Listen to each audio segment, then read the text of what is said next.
Wala ka masabi sa kanila. Ang pamagat ng persong ito ay ibang klase ka magmahal. Ibang klase ka magmahal. Yung hindi nakikita ng mga mata ko na hanap mo. Hindi ko alam kung anong klaseng bahay kang meron ka ibang klase lang talaga katulad kanina. Iratabi na ako kasi hindi ko makita yung paborito kong damit, yung may bulaklak sa gilid. Tinanggal ko na lahat ng damit ko sa drawer, hindi ko talaga makita eh. Pero nung lumapit ka, tada! Sabay natatawang bisbit sa akin at sinabihan ako, hindi ko rin kasi ginagamit ang mga mata. Sasagot pa sana ako kasi sinabihan mo na ako ng nandyan lang o nasa pampitong damit sa kanan, nasa kaliwa kasi yung mga pambahay. Okay. Ibang klase ka magmahal, yung galit mo ang taling mawala, hindi ka nagtatanim ng sama ng loob kaya hindi naman mo walang inanakit, ibang klase lang talaga. Pinapasabang mo ang inbox ko tuwing gabi ay sasapit na 8:01. Pauwi ka na 8:02. Pauwi ka na 8:03. Asan ka na 8:04. Asan ka na 8:05. Tatawag ka na. Pagdating ko sa bahay, hindi galit ang sasalubong sa akin. Pagkos, mainit na sa kami sinigang. Kumain ka na dyan. Ibang klase ka magmahal. Kahit wala, bigla nagkakaroon, take mo pa nga yung mga manikero, hindi ka gumagamit ng mawagang panyo para mapalitaw ang isang paneho.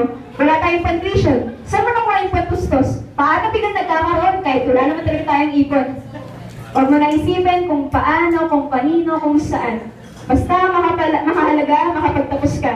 Dahil kapag nakapagtapos ka, tapos na rin tayo sa ganitong uri ng problema. Ibang klase ka.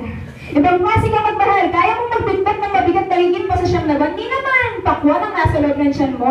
Hindi bola, hindi gamit, at lalong hindi kung ano lang, kundi tao. Kaya naman sobrang ingat mo sa akin. Sa amin, siyang naman ang bigat-bigat ng dala-dalawa at pinatatapos sa pagsilang sa ospital ang pagiging nanay mo. Ibang klase ka. Kahit anong dumating, handa ka. Ikaw ang patunay ng linyang isubad na lang. Ibibigay ko pa. Wala sa linya mo ang ako muna. Bago kayo. Sinasabuhay mo ang linyang kayo muna. Bago ako. Kahit anong dumating, handa ka. Pero hindi kami handa. Nang kumutok ang hindi inaasahang bisita sa ating bayan, pangalan daw niya ay stage 4 cancer. Hindi kami handa. Magtasi ka. Kumakanta na kami lahat, walang ibang salita kundi mga luha pero napakatatag mo. Nagpaulo na kami ng mga tanong, kumitan na ng pagkapalis na, kumulog na ng kawalan ng pag-asa, pero ikaw pa rin. Ang araw na umingiti at sinasabihan kaming manag-angin. Mananangin. Ibang klase ka magmahal. Kahit hindi na kaya ng katawan mo, gusto mo, ikaw pa rin ang gumawa dito. Gusto mo, ikaw pa rin ang magluto dito. At kahit minsan kulang sa tamang niyain namin sa'yo, ngingiti ka. At biguruin kaming pwede na kaming iwan tuwing magkakantay kami sa ospital. Hindi ka bibigat agad gising kami at kahit palagi kaming nagkukulang. Ang pag-ibig mo naman ay laging sobra. Sobra. Ikaw ang patunay na dito sa lupa, oo, may walang kondisyong nagmamahal, pero walang kondisyong nagmamahal, walang pag-ibot na nagbibigay. Ibang klase ka. Tabi na ako kanina kasi hindi ko makita yung paborito kong damit, yung may bulaklak sa gilid. Tinanggal ko na lahat ng damit ko sa drawer, hindi ko talaga makita eh.